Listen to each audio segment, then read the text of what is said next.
So you got a check engine light, huh, bud? Well, you do what any red-blooded American does, and you get yourself a DIY scanner.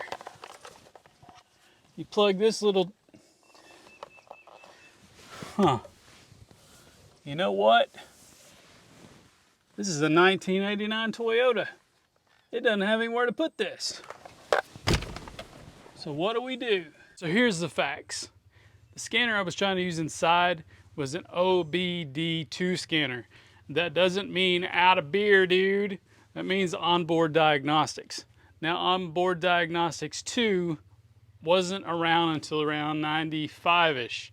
So anything prior to that, such as this 1989 Toyota, used OBD1, which isn't so easy to read. It's not so much as a plug and play. So for that, we need a different tool. So I need to transport into the garage.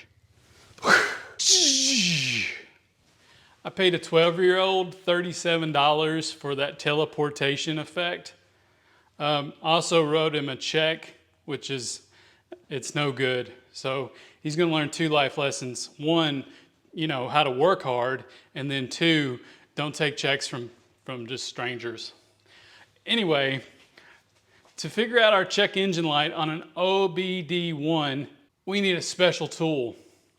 I'm gonna make that tool.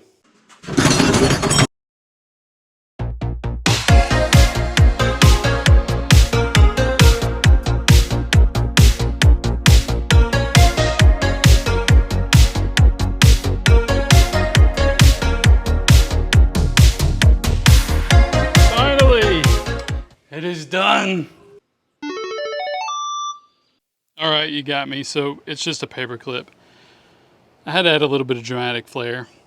Anyway, we're back out here at the truck, and right here near the fuse panel under the hood, you'll see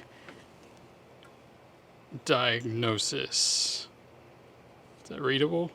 Diagnosis. That's what we're looking for, okay?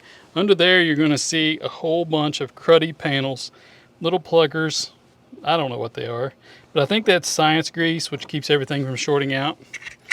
Inside the lid, what you're going to see is a bunch of hieroglyphics. What we're looking for is TE1 and E1. So, if we hold it like so, that would be this guy and this guy. And what we're going to do is use our brand new custom-made tool to connect those two. This is essentially just a jumper. You can use a wire, you can use anything. Paperclip, however, will stay in place, which is what we need when we're only got one person. So now we're going to go back inside. Okay, now that we have our jumper out there in the diagnostic box, we're going to come back inside the cab, turn the key on, and then count the flashes of the check engine light, and that's what we're going to use to interpret our code. So let's try that out.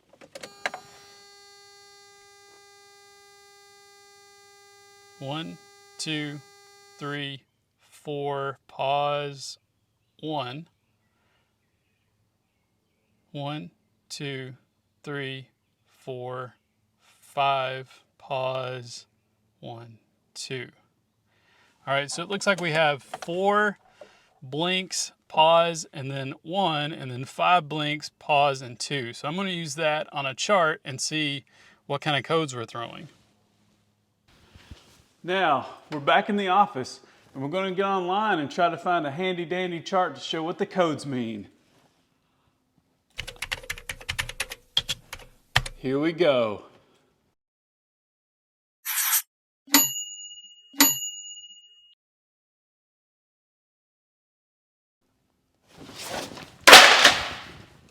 Cookie time.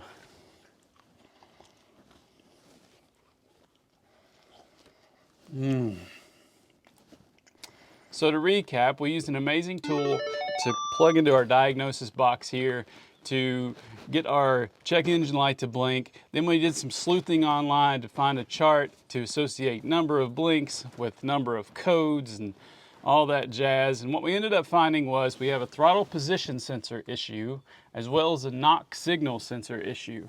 Now the throttle position sensor is pretty easy to get to. Used to be like $40, but thanks to numbers and math and monies, it is now like $130 from Toyota. Since it's electrical, I will probably get one from Toyota just for peace of mind. There are, however, knockoffs that you can get for like 20, 25 bucks. Not for this part. Typically I will go the budget route, but since it's electrical, I'll probably get a Toyota part. The knock signal sensor, however, is a little trickier to track down. Everything I read seems to be like 90% of the time it's the wire instead of the actual sensor itself. Code 52 has a deep rabbit hole if you jump down there. Seems like there's maybe even a national conspiracy involving the Declaration of Independence. There's a lot to do, so we'll probably save that for a later date. The TPS sensor, however, probably will get changed out pretty soon. We'll do another video on that. So, rough, quick video on how to diagnose OBD1 issues. I'm sure other vehicles have the diagnosis box in different areas. That may be something to do, but more than likely will involve a jumper and blinking check engine lights. So if you have an older Toyota, that's how it's done. See you next time.